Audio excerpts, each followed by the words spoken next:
Welcome to the Leadership Conversations podcast. I'm your host, Jono White. I'm the founder and principal consultant of Clarity.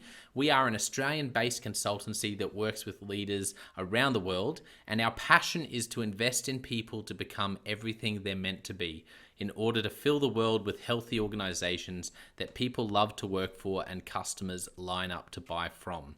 The goal of this podcast is to invest in you and your leadership.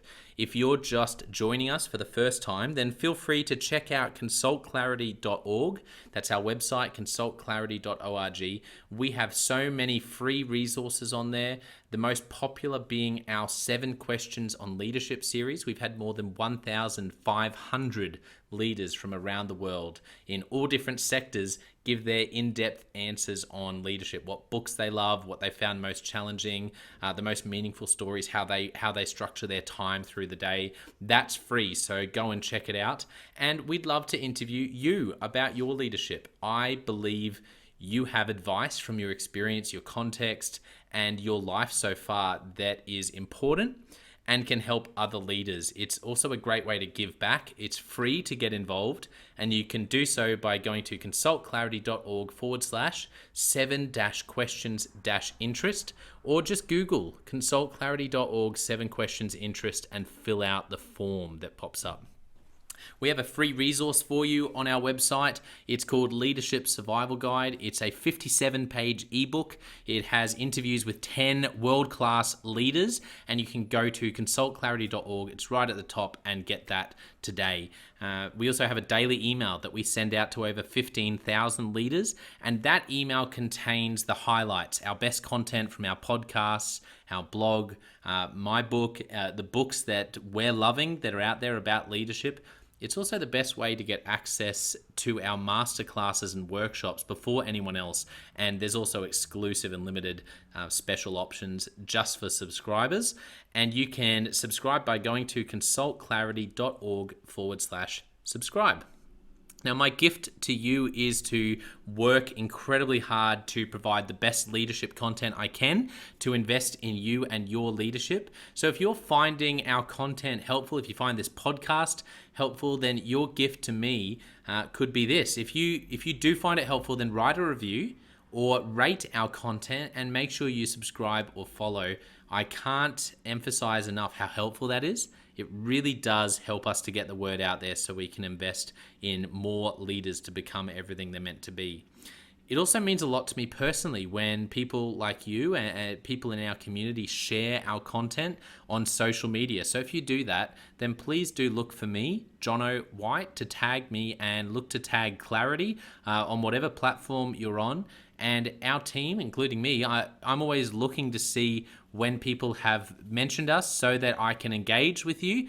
And also we look at sharing content. So if you write something about something we've done, there's also a good chance we'll share that with our followers. So if you could do that, that is a massive, massive help as we try to invest in as many leaders as we can around the world.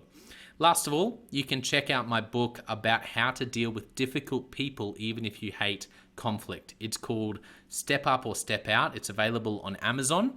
You can just look up Step Up or Step Out Jono White, or you can go to store.consultclarity.org/book and check it out there. I have coached leader after leader after leader, and in more than 50% of the sessions, this topic comes up. How do I deal with this person? I'm finding it really difficult, and I just want to find a way that doesn't blow up, to just to have a difficult conversation, to lead them better. How do I do that? There's a 3-step process that I outline in this book that I believe can help you.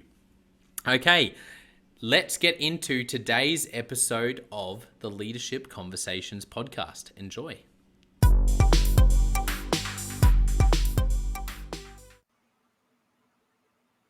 Welcome to another episode of the Leadership Conversations podcast. Today's guest is Anna Hansen, and Anna is the Commissioner for Santa Fe County, the County Commissioner for Santa Fe County. I got there in the end. Welcome to the podcast, Anna. Yeah, so Santa Fe County is in New Mexico. So just so that people still know we're in the United States. Yes, yeah, that's right. Yes, Uh, good for you to mention that as well. so, For, um, what do you want to know about Santa Fe County? yeah, tell us. Well, tell us a little bit. Give us the elevator pitch for the county, and but tell us a bit about what you do as commissioner.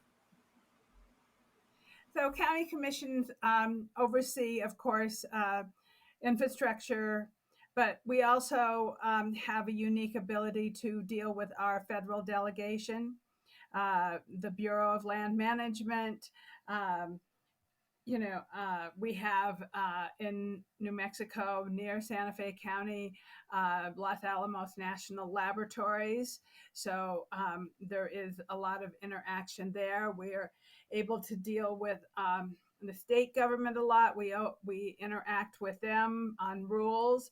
I just testified on the New Mexico Clean Car Rule, which will put us on the same level as um, California, and that just passed here in New Mexico. So county commissioners are unique in that way, but we are also nuts and bolts. Like I ran on putting in sewers in a traditional historic village in um, Santa Fe County that still has cesspools and um, septic tanks. And roads, I love roads, I love bridges, and those are, basic things that we oversee to make sure that our constituents' lives are well run, and we are a Yeah, well run county. We have a healthy budget. We have a triple A finance rating. Uh, we have a water system that I was the chair of last year, the Buckman Direct Diversion water system, where we get water from the Rio Grande and divert it into the city. We have a solid waste management agency. I'm also the president of the Northern Rio Grande National Heritage Area. So our role is a very diverse role. We oversee water, air, land, land issues. New Mexico is also unique because we have 23 uh, Native American tribes, and in Santa Fe County there are 4 Native American tribes. But one of the other exciting things that Santa Fe County has done is joined with the Hickory Apache Nation for a Solar Direct program where we will be getting 50% of all of our electricity from solar panels on the Hickory Apache Nation, which is in northwest New Mexico. So that gives yeah, you a kind of a broad scope, I think. yeah. That's brilliant. I can see the scope of what Santa Fe County includes, and what's in your roles and responsibilities as commissioner. So let's find out a bit more about you, Anna. Anna, sorry. Tell us about your story. If we think back to start with childhood, growing up, what were some of the moments that really shaped you into the person and the leader you are today? I grew up in, my parents are both Danish and immigrants. So I grew up in a household of Danish immigrants with my aunt and my mother and a large extended family around us. So I was, that was a big part of the shaping of my life. I am a very strong, determined human being, and I think that I get that from my Danish heritage and my nationality. As a Danish American, I've always thought of myself in those regards. Um, a lot of times when I'm joking with my Native American friends, I remind them that I'm a Viking and that I have my own tribe. And Yeah, that's right. so they appreciate that. But I would say, as a young person, one of the really strong influences in my life was Stuart Udall, who was the Secretary of Interior when I was, in junior high, high school, and um, I resonated with what he was doing, and also the Silent Spring by Rachel Carson. Like I felt affinity to that. I recognized right away that the natural world was incredibly important, and that if we didn't respect that, we would lose our way as we have done. And so I have always been an Mm. environmentalist, and I've always been active in um, those aspects. I was a commissioner of social activities in high school. I ran for office. I cared deeply about civil rights and human rights and women's rights. That had a huge part to play in my life in the 70s. And I grew up in Southern California. Then I moved up to Berkeley. I went to San Francisco State for a while. Then I kind of dropped out and joined the Back to the Land movement, so to speak, and um, moved to New Mexico, which is where I knew I wanted to live my life. When I was 8 years old, and my parents and I and my sister were going across the country, we stopped at Laguna Pueblo, and I looked at the mountains and I looked at the sky, and I said to my mother, "This is where I am going to live." And so then I just figured out how to get here. And so I moved here in 1973, Wow. and that's almost 50 years ago. And I have had a very unique and wonderful life in New Mexico, and I am so honored to be a county commissioner to make the lives of my community better. Last night I was at um, a 50-year celebration of La Familia Medical Services, where we provide services for the poor and indigent throughout our county. And to be able to have been doing that for the last 50 years, to provide that kind of service to people um, free of charge who need it the most, is extraordinarily important to me. Yeah, that's incredible. Great to understand a little bit of your childhood and growing up. When do you remember when one of the first opportunities came your way to be a leader? Where for some people it's when they're young, and um, other people it's in sports or teams. Other people it might be not until a bit later in life where they really had the first chance to manage people or cast vision or own a project. Do you remember what one of those first significant leadership opportunities was for you? Well, I always was an organizer. I And so one of my first political experiences was working for Senator Gene McCarthy in 1968 when he was running for president. And I kind of took a leadership role in that. I mean, I worked in the campaign, I was active, I recognized the importance of ending the war. I am a child of the 60s and 70s, and so I recognize that ending war, the Vietnam War, was incredibly important, and that was, I think, that was one of the more exciting moments in my life, working for him. And uh, then I moved up to Berkeley, and I helped set up a free clinic. And I was part of the first farmers market in Berkeley, where we had farmers market and distributed food. And so I've always wanted to help in any way that I could. Do you remember any stories from that first job working for him where it's always a fascinating time when you really have that first opportunity to step out and deal with people and conflict and failures and things not working and how you pick yourself up. Are there any stories from that first sort of in the deep leadership role you had that spring to your mind, Anna? Yeah, mentioning that.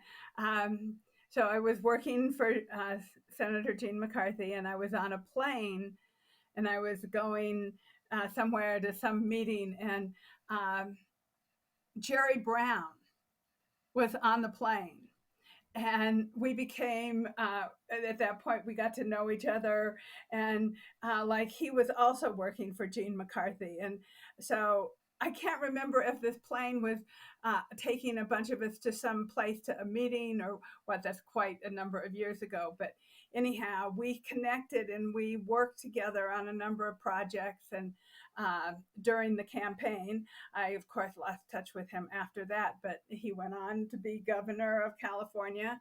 And I went on to New Mexico. So I thought There that you was go. an Yeah. interesting connection. I think that was one of the first Wow. real political leaders I met in person who, like, I had a relationship, a friendship with, or, not a Yeah. relationship, but a friendship, That's that we incredible. worked and we cared about we cared about the same issues. Absolutely. I can see why that's significant. So further along in your career, who have been the mentors, or just some of them? I'm sure there's always quite a few. Who have been some of the people who've had the biggest influence on your leadership?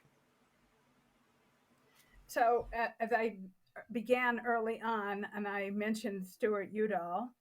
Well, in my Stuart Udall happened to have retired in New Mexico, and his son, Senator Tom Udall, and his wife Jill Cooper Udall were friends of mine also. And but Secretary of the Interior Stuart Udall was always my hero, and the first office I ran for in New Mexico, he endorsed me. And to me, that was one of the all time great gifts of my life, to have somebody who I had such a deep respect for, who had done so many great things and made so many monuments and places of protected places throughout the United States, um, as one of my great heroes, and to have him endorse me for running for office and speak on my behalf was probably, I can't express enough, and how Mm. impactful that was to me. And right now, like on our next commission meeting, I have a resolution that I'm bringing forward to support and preserve the Caja del Rio, which is a large national area of BLM and forest land, and we want to preserve it and protect it for future generations. And to me, that's following in his leadership, because that's the kind of thing he would want to do also. Yeah, that's incredible. What about aha moments for you along the way, Anna, across your leadership career so far? Are there any moments that stand out where you'll never forget the lesson you learned, either because something went so well, someone gave you a key piece of advice, or a favorite failure where you did something and went, "Oh wow, I am never going to do that again," because it was such just a lesson that really has stuck with you ever since? Well, I there's many different ways to approach that, but I think if I was giving someone advice, to always remember there's the nemesis, and that betrayal in politics is always right around the corner, and you always have to be aware of it. I mean, there's trust, and you have to have faith and belief, but at the same time, you also, um, I have seen betrayal, and it is hurtful, but it is also a lesson. You once you have been betrayed, you recognize, oh, there's certain patterns that happen, and it's usually because somebody wants more power and wants to take away your power. And so that's for anybody involved in politics, I think you really have to be aware of that issue. Yeah, how do you navigate that? Because that's something I've always wondered in organizations. We talk about politics, oh, you got to be aware of politics in organizations, but when you're literally in politics, it must be hard to build relationships or it must be complicated to think through relationships and promises when you've got so many stakeholders and constituents. How do you navigate that in politics? Well, one, you can never take anything personally.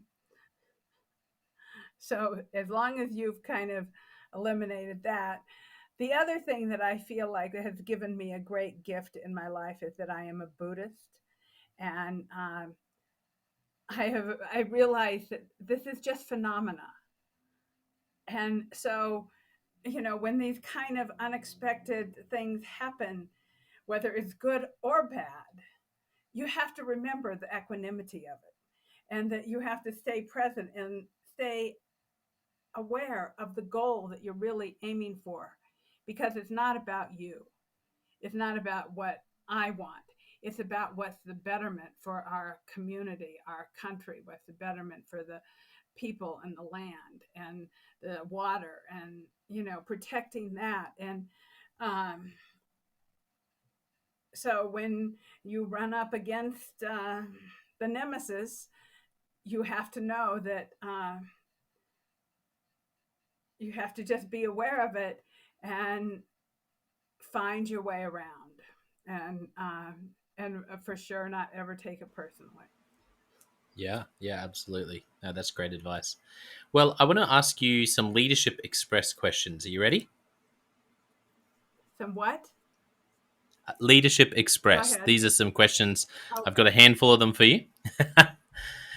So the Okay. first one is Anna, what's a book that you've gifted to other people or recommended a lot to other people? Well, during the pandemic, I had I did a lot of reading, and I started out with biographies of presidents. And I would say that Doris Kearns Goodwin, "Leadership in Turbulent Times," is a great book. Um, I also read Hamilton. I read John Adams. I read Michelle Obama. I loved reading Susan Rice's book, Tough Love. And I've given a number of these books away. Um, I've just recently also read a book on climate. I don't have it right in front of me, but I have definitely gifted this. This was written by the woman who was the head of the Paris Accord Agreement, and it's about climate. And um, I've given that book to a number of people because it's actually a positive um, projection and idea of what we need to do to continue to uh, make people aware of the issues of climate change. And like one Yeah. of the first things I did when I got elected in 2017 was we joined the Paris Accord, and the county has now been building its sustainability around meeting those goals. And so those kind of books were great. But um, biographies by presidents and Alexander Hamilton, um, but Doris Kearns Goodwin is definitely a favorite of mine. Yeah, great recommendations. What about a recent leadership lesson you've learned for the first time, or something you've been reminded of a key leadership lesson recently? Um, how important history is. History is to me the foundation of our planet, our life, and history and culture and politics. And we just restored a 1938 WPA building, which is our county administration building, to its original kind of state. It's designed by a local architect who has had a tremendous influence on Santa Fe style. And it just reminded me how important history is to all of us, and that we really need to continue to understand history and be involved in the restoration of historic buildings that provide continuity in our lives. Yeah, absolutely. So true. Can you think of a great piece of advice you've received, Anna, where someone gave you advice about life or leadership and it stuck with you for a long time, as a great piece of advice for life or leadership? Excuse me. We're suffering from the smoke and the fires here. Oh, I'm um, sorry. Just, yeah, feel free to take a moment.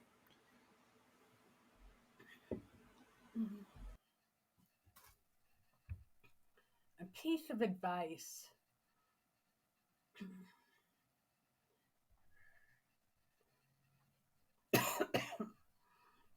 Um,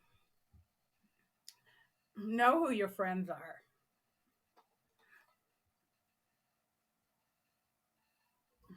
Hmm. The people who are Any really going to advice? be there for it. Yeah. The How people do you who do that? are going to be there in the Yes. long haul. People who are there when you're fighting a hard battle. Um, I I'm a anti-nuke activist also, and because we have Los Alamos National Lab here, and um, I have to deal with a lot of federal contractors, and I think one of the more important pieces of advice is to be incredibly clear, concise, and direct. And I am always clear and concise and direct. At least I try to be. Yeah, that's great advice. Um, Wondering if are there any favorite questions you like to ask Anna, whether it's you're sitting down in a one-on-one or with a group of stakeholders or with leaders in your team? Any favorite questions you like to ask people?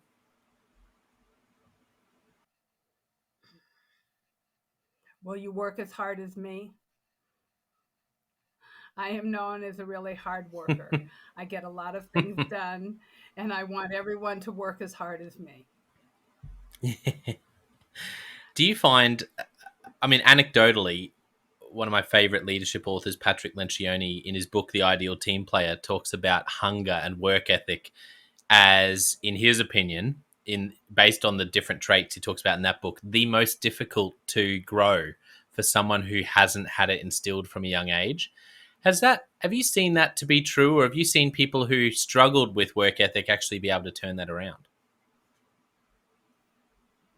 I think there is really something to that. As I grew up in a immigrant working class family, where we all my parents worked hard. I mean, my father was a laborer, my mother worked, and I was part of that team.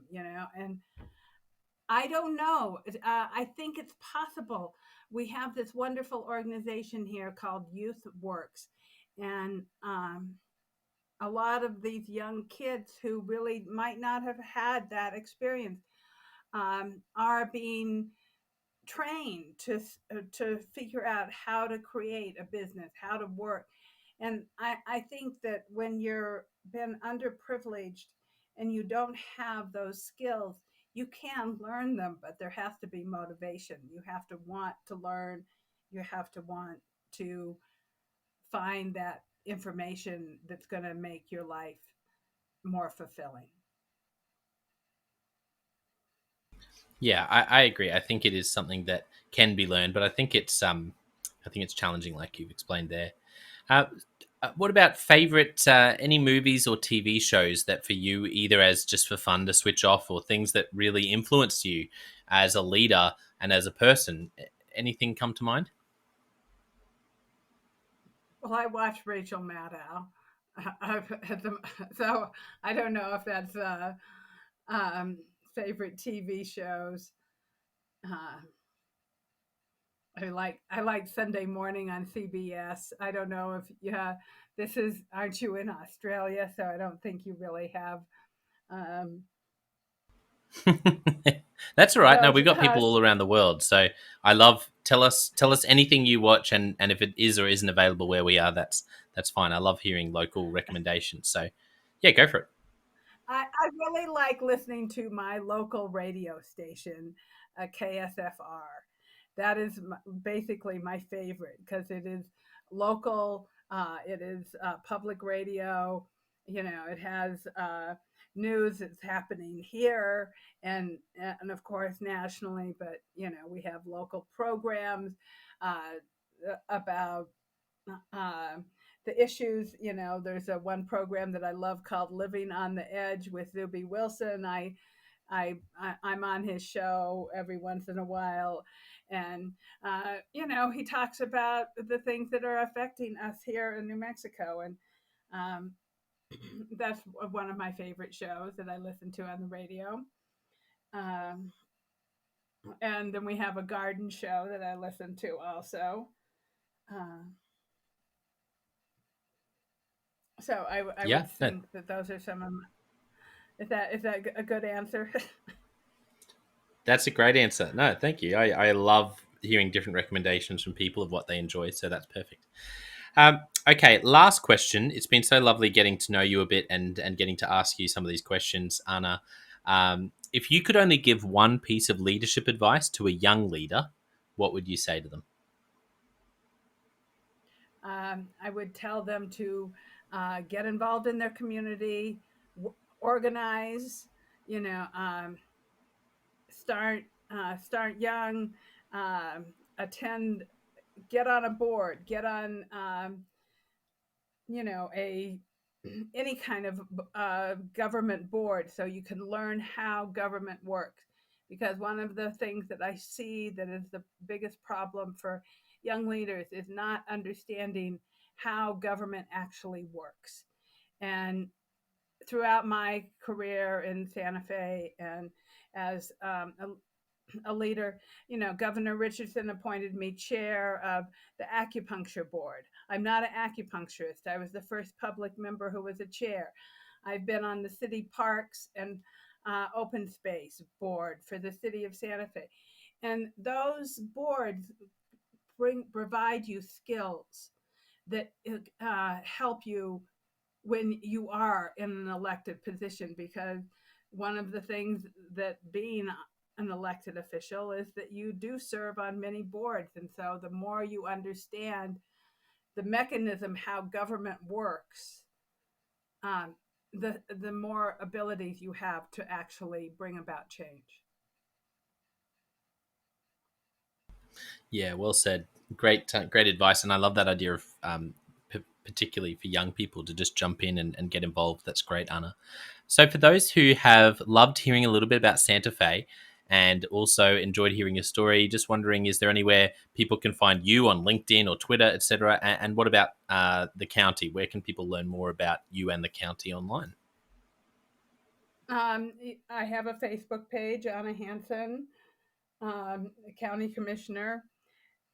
And we have a website, Santa Fe County NM.gov.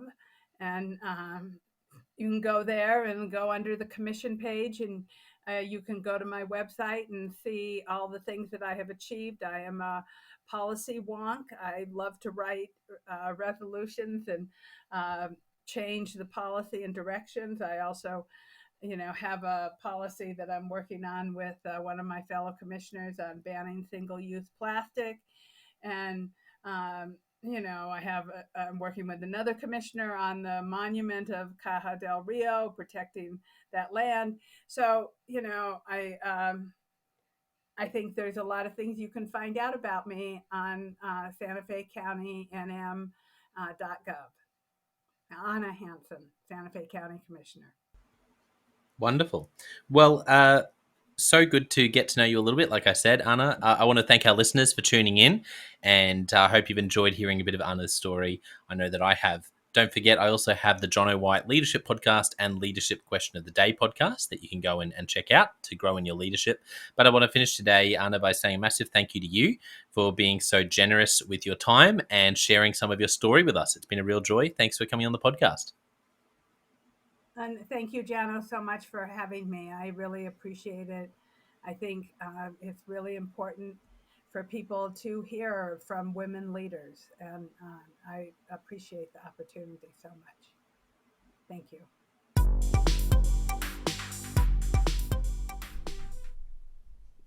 Well, I hope you enjoyed that episode of the Leadership Conversations podcast as much as I did. If you're joining us for the first time, don't forget to check out consultclarity.org. That's our website, consultclarity.org. We have so many free resources on there, including our 7 Questions on Leadership series. We've had more than 1,500 leaders from all over the world in all different roles, in different industries, answer these 7 questions on leadership, and leaders give these in-depth answers around how they spend their time, a book that's been significant for them. It's just a gold mine. It's completely free to access, so go to consultclarity.org and look for that. We'd also love to interview you about your leadership. I believe your experience, your life, your context means that you have advice on leadership that other leaders can learn from. Yes, you, if you're going, not me. Well, no, I really believe you would have something to add. So if you're looking for a way to give back, it's completely free to get involved. And we would love to interview you through the 7 Questions on Leadership. You just go to consultclarity.org/7-questions-interest, or Google consultclarity.org 7 questions interest and fill out the form and get involved. We have a free resource on our website called the Leadership Survival Guide. It's a 57-page ebook, 10 world-class leaders giving their thoughts on leadership, and that's completely free. It's available on our homepage, consultclarity.org, right at the top, so make sure you go and get that and download it today. And we have a free daily email that you can subscribe to. We send this out to over 15,000 leaders from around the world. And it contains the highlights of content from our podcasts, our blogs, our books we're reading. It's got the best content, and it gives you exclusive, limited, early access to our masterclasses, workshops, new products, special offers. It's all for our subscribers. You can go to consultclarity.org/subscribe and join 15,000 other leaders. And my gift to you is to work really hard, particularly through the Leadership Conversations podcast. I have been blown away by the quality of the leaders, and I'm learning as much as anyone in doing these interviews. So I'm having a great time. And my gift to you is to keep lining up the best leaders I can to invest in your leadership. Your gift to me, if you're finding this helpful, there is something that you could do that would help us out massively. And that is to write a review and to leave a rating for our podcast or wherever you're watching or listening to this. I can't tell you how much that helps us out. Also, subscribe or follow. It really does make a difference in helping us to help more leaders become everything they're meant to be. Another thing that means a lot to me personally is when I see our community share our content. So if you do share this or any other piece of content on social media, then thank you, and please do that. And look for me, John O'White, or Clarity, and tag us in your post. Our team is always looking for posts to engage with from our community, and there's also a chance that we'll share your content to go beyond and share it with our followers. Last of all, you can check out my book. It's called Step Up or Step Out: How to Deal with Difficult People Even If You Hate Conflict. I wrote this book because 50% of the coaching sessions I have with leaders, this topic comes up again and again and again. And it's this idea of, how do I have this difficult conversation? How do I lead this person better when I'm finding them difficult? Or in some cases, you look and you say, I think I might be leading a difficult person. They're just quite difficult to lead, or I'm finding them quite difficult to lead. So there's a 3-step process that I unpack in Step Up or Step Out. And the amazing thing, and I've literally done this myself, and I've heard it anecdotally from other leaders as I've coached them, is that if you follow this process, you will see that person step up and change their behavior or make a decision, which is to step out some of the time. 95% of the time, people will step up or step out in just 4 weeks. And I stand by that. It's you have to read the book to understand, but I really do believe in it, and I've experienced it firsthand. It works. So you can go to Amazon, look up Step Up or Step Out John O. White, or store.consultclarity.org/book. Well, thank you so much for listening. We're going to be back with a new episode next time of the Leadership Conversations podcast. And I hope today has helped you to take another step towards becoming the leader you're meant to be. See you next time.